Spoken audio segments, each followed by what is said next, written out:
গাজীপুর থেকে। আমি কান্না করতেছি এই জন্য করে আমার বিশ্বাসই হচ্ছে না আমার মা আমার মাঝে নাই, আমার নেত্রী আমার কাছ থেকে বিদায় নিয়েছে, এটা আমি মানতেই পারতেছি না। আমি ওনাকে দেখছি, ওনাকে হাতে স্পর্শ করছি আমি নিজের হাতে, ওই স্মৃতিগুলো আমার মনে পড়তেছে, ওনার কথাগুলো আমার মনে পড়তেছে। সব সময় বলতো যে এই দেশের মাটি, এই দেশের মানুষ আমার, আমার জন্ম এখানে, আমার মৃত্যু এখানে। ওনার এই সমস্ত কথা আমার হৃদয় অনেক বেশি আঘাত। আমি মানে নিজেকে বুঝাইতে পারতেছি না, কোনোভাবেই বুঝাইতে পারতেছি না।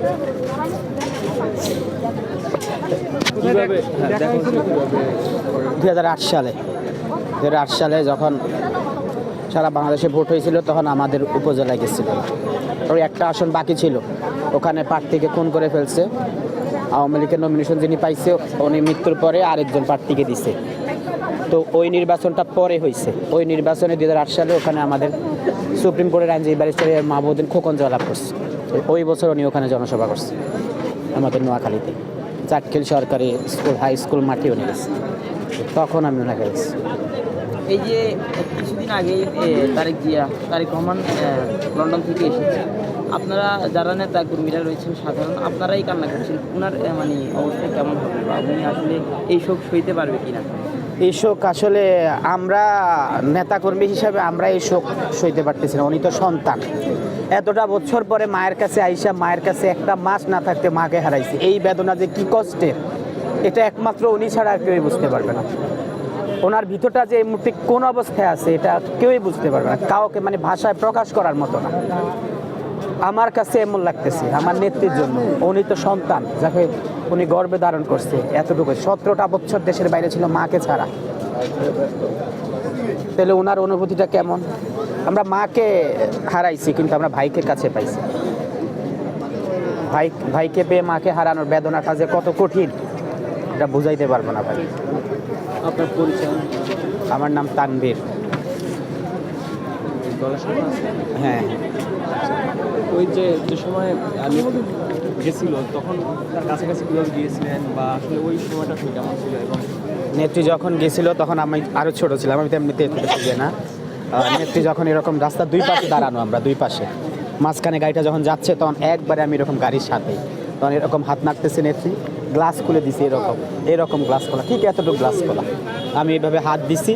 উনি একবার এই লাইনে যতজন আছে সবার হাতের সাথে হাত লাগায় উনি ভিতরে ঢুকছে, একবারে পুরো ওনার এটা একবারে পুরো এইভাবে হাত লাগায়, হাত ধরে ধরে উনি ভিতরে প্রবেশ, গাড়িটা যখন ভিতরে ঢুক, আমরা সবাই লাইনে তখন এইভাবে দুই পাশে একটু শুধু গাড়ির জায়গাটুকু রাখছে।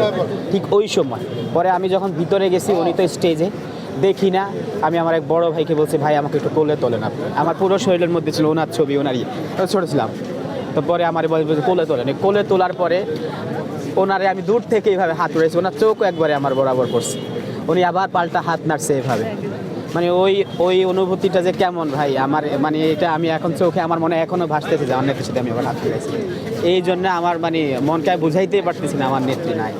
আমি বিশ্বাস করেন টেলিভিশনে হেডিংটা দেখছি একবার, আমি আর তাকাই নাই, সবাই তাকায় আছে রাস্তার ধারে মানুষ, আমি ওদিক তাকাই নাই।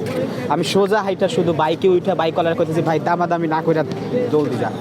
ওরই কীভাবে আইসে, কত দ্রুত আইসে আমার এখানে নামাইছে ভাই। এখানে আইসা তো আমি আর মনকে বুঝাইতে পারতেছি না, এখনো পর্যন্ত আমার বিশ্বাস হইতেছে না যে আমার নেত্রী আমার মাঝে নাই ভাই, এখনো পর্যন্ত। আমার বাবাকে ফোন দিয়েছে, আমার বাবা ওখান থেকে কান্না করতেছে। আমার মা কইতেছে আমার মানে এত খারাপ লাগতেছে আজকে, আমার হাতে মনে হয় কাজ উঠতেছে, এইভাবে চলে গেছে। সারাক্ষণ ফোন দিয়ে আমার বাবা খবর নিত খালেদা জিয়ার কী অবস্থা, সারাক্ষণ। আমি বিশ্বাস করেন ভাই, আমার খুব স্বপ্ন ছিল যে আমি আবারও সামনে আমার নেত্রী, আল্লাহ যদি আমাদেরকে ক্ষমতায় আনে কখনো, আমার নেত্রী আসবে আবার এরকম হাজার লাখ জনতার মাঝে ভাষণ দিবে, আমি ওনার এই কথাগুলো শুনবো। কিন্তু ভাগ্যের নির্মম পরিণতি, আল্লাহ পাক আমার নেত্রীকে জান্নাত নসিব করুক, এটাই আমার দোয়া। আর আরেকটা দোয়া হচ্ছে, যারা আমার এই নেত্রীকে তিলে তিলে মৃত্যুর দিকে ঠেলে দিয়েছে, সেই খুনি স্বৈরাচার ফ্যাসিস্ট হাসিনা বিচার যাতে বাংলার মাটিতে হয় এবং তার দোসরদের বিচার যাতে এই বাংলার মাটিতে হয়।